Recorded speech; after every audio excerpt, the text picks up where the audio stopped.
Namaskar, Vanakkam. It is indeed a great pleasure for me in having met you through this video on my link.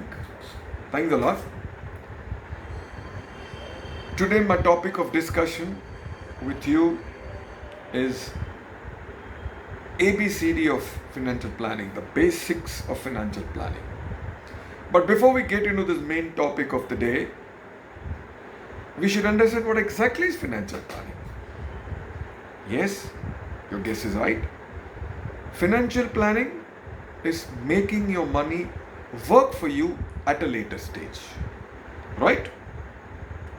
Now, broadly speaking, every human being's life from 25th year of his or her life up to the 50th year of the life is the productive phase where he or she is going out into the world, making a career for himself or herself, making income, generating income for the parents, for himself or herself, the family, the children, everybody.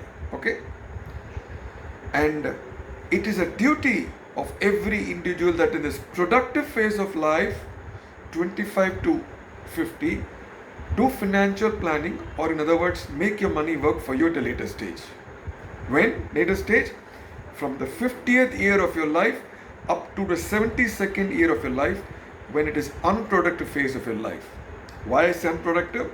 Because this is a time when generally people retire or the body is not fit enough to run around like what you were doing earlier, or a lot of employers might prefer younger employees, so they will be asking you to retire and leave the job. So in the 25th year of the life up to 50th year of the life, every human being has to do financial planning by making the money work for him at a later stage in unproductive time, so that at 50 to 72 he needn't work, but this corpus funds deployed are so huge that he can pull out money and take care of himself and his spouse without compromising on quality of life and without being even dependent on his good children. Okay? You understood? If when you are 50, you have to put the money into some financial products like bank FDs, insurances, mutual funds, direct equity, provident fund, government bonds, so on and so forth. By doing this, what do you get? Financial dependency, 50 to 72. Why I'm saying 72? Because that's the age generally people are alive today. Okay? So, during that unproductive phase of your life, whether you have a job or you don't have a job, you're dependent on your own self. You don't need anybody's support because these products are taking care of you without you compromising in life and without you depending. Right? That is financial planning. People who have done it, please tap yourself in your back. People who have not done it, please get started so that you retire early. Now, the ABCD of financial planning. Point number 1, keep noting down in your book or somewhere in your memory. You should understand before you go to the financial planning, the first A, B, C, D, the first A is what is savings? Yes, we've all been taught by the conventional school of thought that saving is the amount you arrive at after deducting your expenditure from the income. Correct? Right? No, that's not the case post 90s or in the last 15 to 20 years when things have become global. Our conventional school of thought, taught to us by our parents, acharyas, what we have learned from our uncles is correct. But with passage of time, like how everything changes, so does this definition of saving also. So in the words of the great Sir Warren Buffett, he said, income minus expenditure is not saving. Income minus saving is expenditure. So the amount which you compulsorily put away before you spend from your income is your saving. And this has to be done first before you spend. For a salaried man, I'm talking about his monthly income, self-employed, his income, commissions, whatever it is. And for a businessman, his yearly profit divided by 12, he knows what's his income. Okay? Okay? So putting aside this, saving is the first attribute that you have to understand as essential in the root of financial planning. I hope you understood this point. The second point, what is the difference between saving and investment? You will understand this better if I correlate the two words, the concepts with products. Saving is like how you're investing in bank FDs, bank savings account, okay? Your conventional insurance policies where the return is less. So savings is generally those financial products which the risk on paper is as good as 0%. It is not 0%, but as good as 0%. Since the risk is as good as 0%, the returns are also not very high. Returns are lesser than your inflation. Going by what the statistical data coming out of the government ministries, inflation is around about 5 to 6%.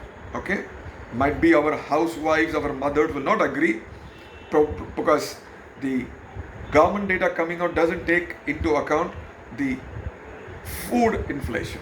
Okay, let's presume 5 to 6% is the rate of inflation. Imagine a bank FD earns you 5.5 today. Your savings account earns you 3.5 today. Your conventional endowment policy, Jeevan Anand policy, the LITERATE of India and the other insurance companies earns you about 5% return.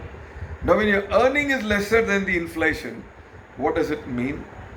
You're earning actually negative return.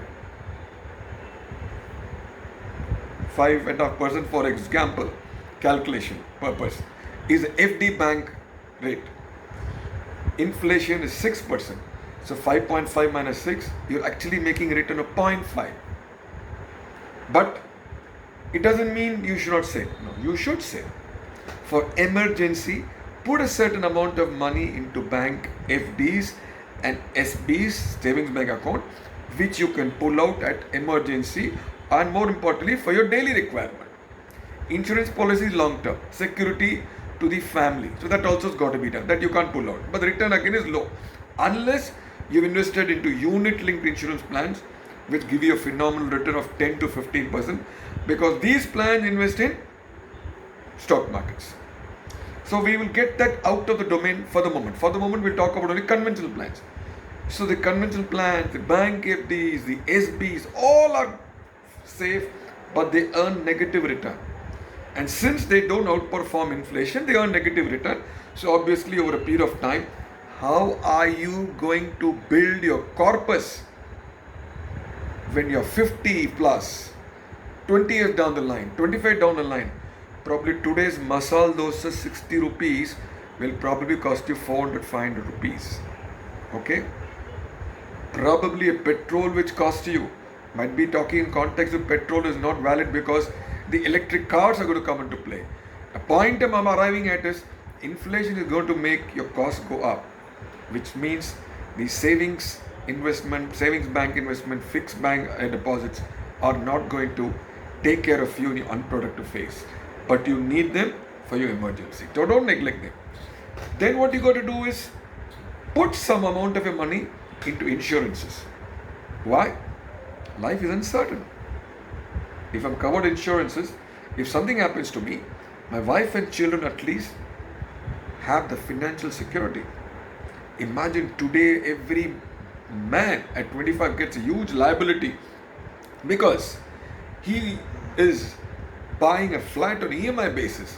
So God forbid, before your EMIs get over, if something happens to you, then so take a policy parallel to your EMI, your loan, housing loan, so that in the event of the death of you, your wife and children, or your parents, whoever concerned, can at least take the insurance amount and pay the housing loan away.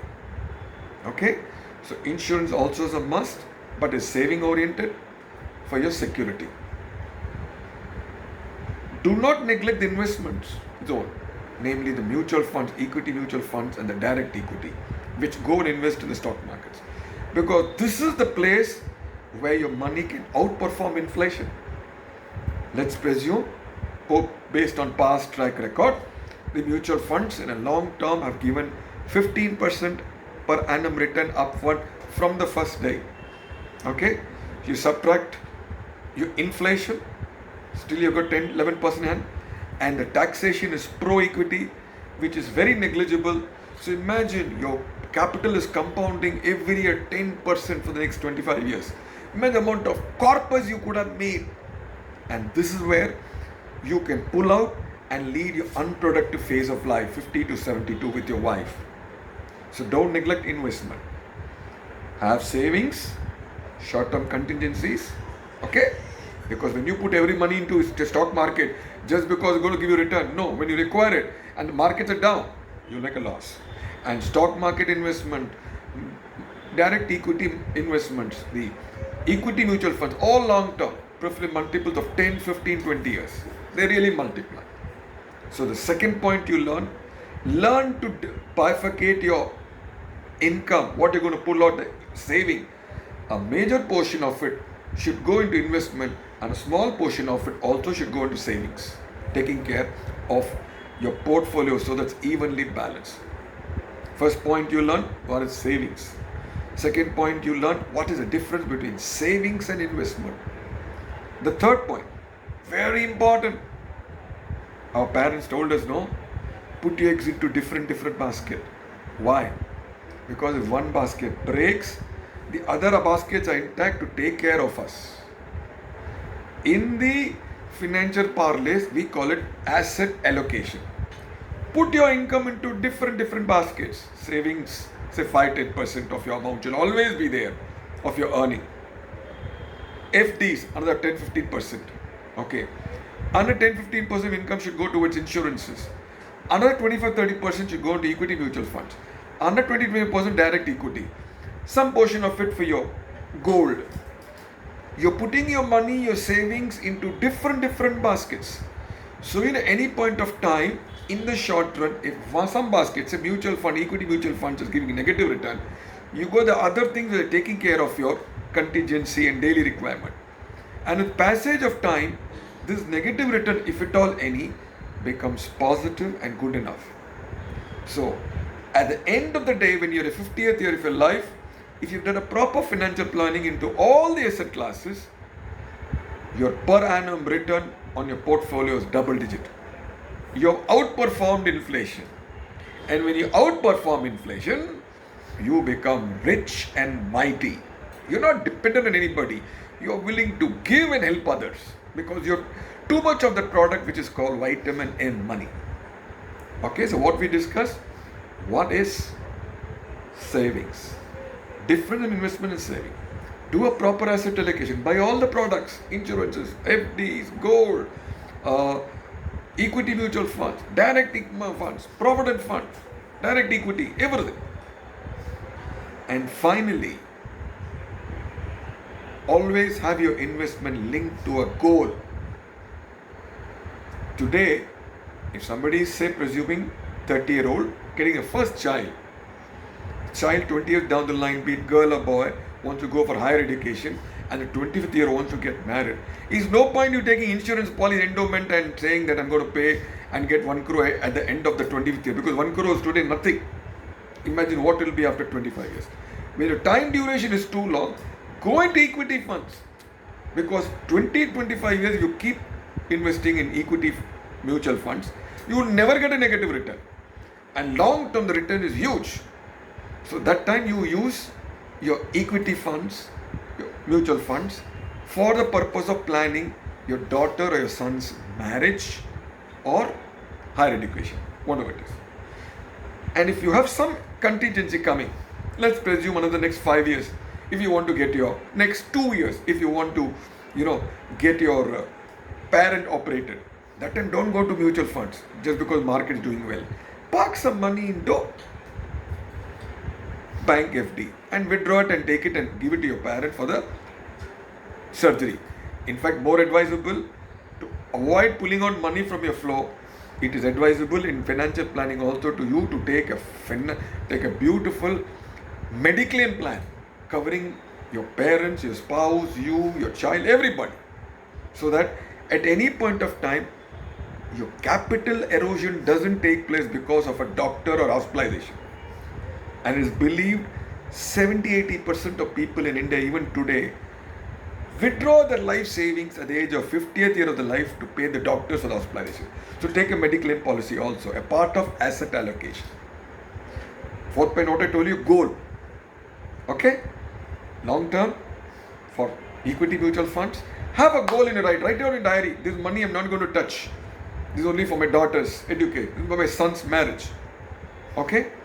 When you tie up that objective to your goal, you will not touch it till it is reached. It's a mental psychology. So through this video of mine, we understood 4 ABCDs of financial planning. And if you remember this, it is very simple and don't forget it during your lifetime. This is not rocket science, it's very simple. Point number 1, what is savings? What is the difference saving and investment? What is asset allocation? And have a goal for every investment saving you do, so that you don't touch that money until the goal is reached.